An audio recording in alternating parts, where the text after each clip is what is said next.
Xeriscaping, and I got a question on when to xeriscape and when not to, or maybe what are your choices for it. This is Jamin with Parker Tree Service, Longmont, Colorado. Today is May 31st, and there's a couple forms of xeriscaping.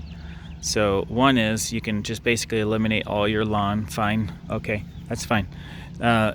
You can choose between rock, mulch, and that's usually maybe your new ground cover, right, as opposed to turf. Okay. What I want to say though is I created an email earlier this year to many of my clients, kind of a mass email saying, don't forget about your trees. What I mean though is we can assume that nobody is irrigating this section of this space between the public street and the sidewalk, right? Of course.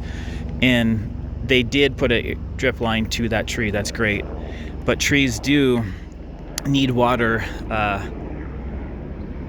at least within their critical root zone, within their drip line.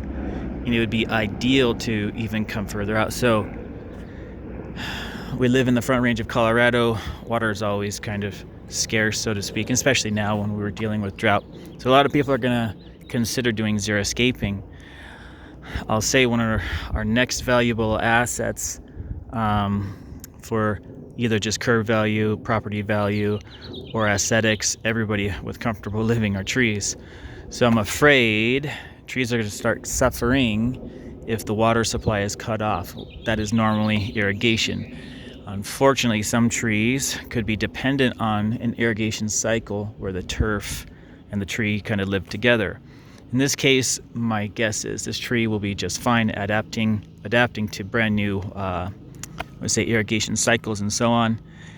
But I also want to say, when we have rock as a ground cover for trees, that's number one, that's not natural, that's not normal.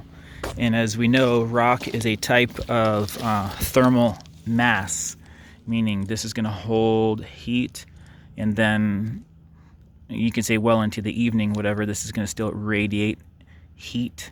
And what that could do is draw up moisture from the ground and start dehydrating tree roots.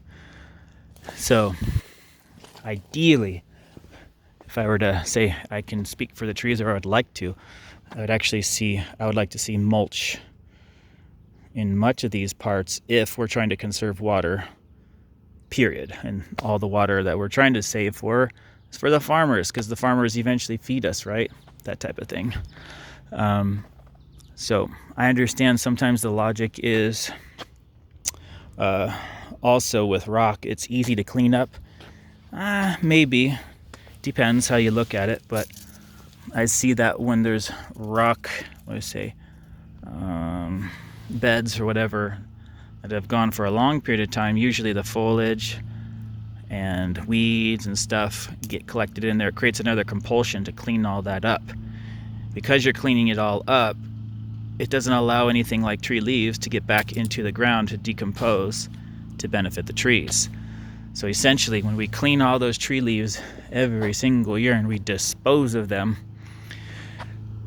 we're taking away some beneficial nutrition for trees. So we're going to see some problems if we don't do the xeriscaping right or correct.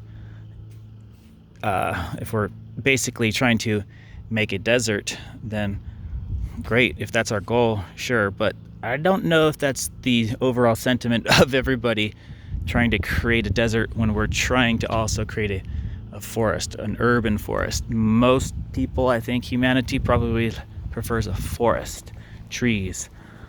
So nonetheless, I'm just saying, if you're going to xeriscape, don't forget about your trees. How are they going to get water, and how are they going to get water long term?